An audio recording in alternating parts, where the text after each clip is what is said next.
Okay, it's Elisa again, and in this last video I'm going to show you a couple of things that I do to engage my students in this composition course.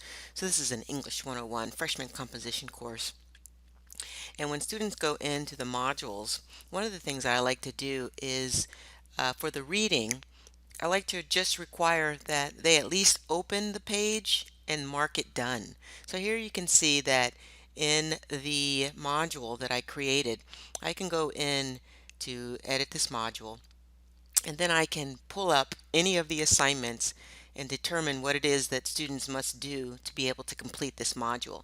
So I want for them to at least view some pages. I want them to mark some of these pages done, and then others they have to submit an assignment. And so what that does is it kind of eliminates students just going in and just doing assignments. Even if they're not reading these things, at least they have to make the effort to click over and look at the page. So in the week overview pages, I make sure that I put in everything that students must do for that week. And then I even outline it in a schedule so they can see the time period that they should be working on it. I also tell them how much time they should be spending on this. Now this is an 8-week 101 class, so it's a little bit more time intensive. But as they scroll through, they'll get to their reading list, and then they'll see the handouts and the reading that they have to read. And these items are still in the module as well.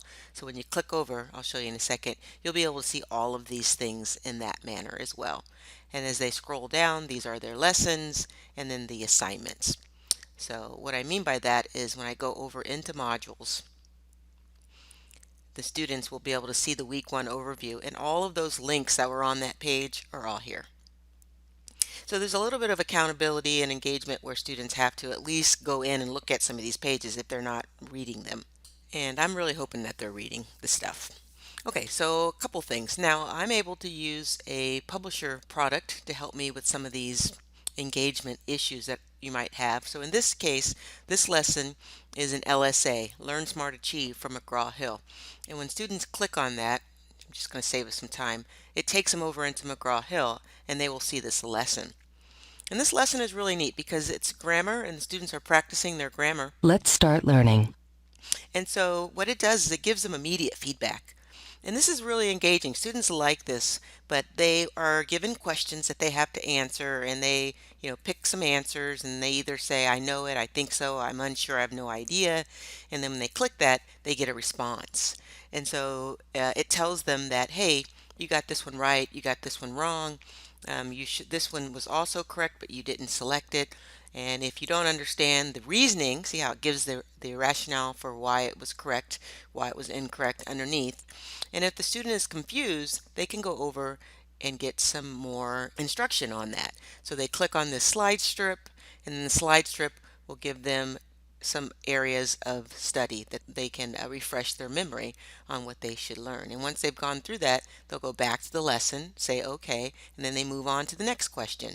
And what happens is if the student keeps guessing, this is not just a suggested resource anymore. If they keep missing all the questions, this becomes mandatory. And so students are engaged in this opportunity to learn the concepts that they are being tasked with at this point. Right now, it's the writing process. And so this is very helpful because it's not something that I have to grade, but I know that students are getting good information and good feedback that will help them improve their skills. Okay, so back in the Canvas course, another thing I like to do is try to find some interesting topics for students to read or watch or engage with. And in this particular instance, I've created a series of quizzes and discussion forum assignments where students are exploring navigating digital information. And so this one is created in a quiz, and basically quiz instructions tell them that they're going to watch this video series. And there's two. You're going to get the preview and then the first video, and then it tells them that I want them to take notes, and then there's going to be questions afterwards. And so I embed these videos into this quiz, and it's not a quiz. Again, they're able to redo this as many times as they want, and it's basically just asking some basic questions that they should have picked up by watching the video. And so students can watch the video as they answer the questions, It's sort of like a reading guide. And then when they're done, it's graded by Canvas and automatically scored into the gradebook. So another way to engage the students without giving you a lot of extra work to do. And students really love this series. If you're not familiar with it, you might want to check it out. Navigating Digital Information on YouTube. Okay, one other thing that I like to do is I also have their chapters from their textbook. The McGraw-Hill textbook integrates with Canvas. Once students have read these chapters, they get 1 point. And so it's monitored by them opening the file and actually going over into their online textbook and spending a good amount of time over there before it will mark it as done. So it lets me know and the students know, hey, they're not reading their chapters from their textbook.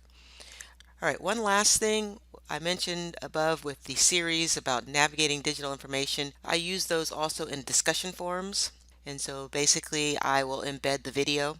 So this is number 2, video number 2. I think there were 10 videos in total. So throughout the whole semester they're learning about navigating digital information.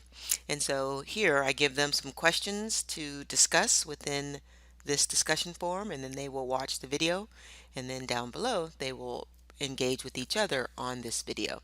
So those are just a few of the things that I do in my comp classes. My English 102 is very similar to 101. I don't always use the textbook materials with both of those classes, but I do use a lot of OER content, a lot of video, and that's about it. So I hope you enjoyed this series.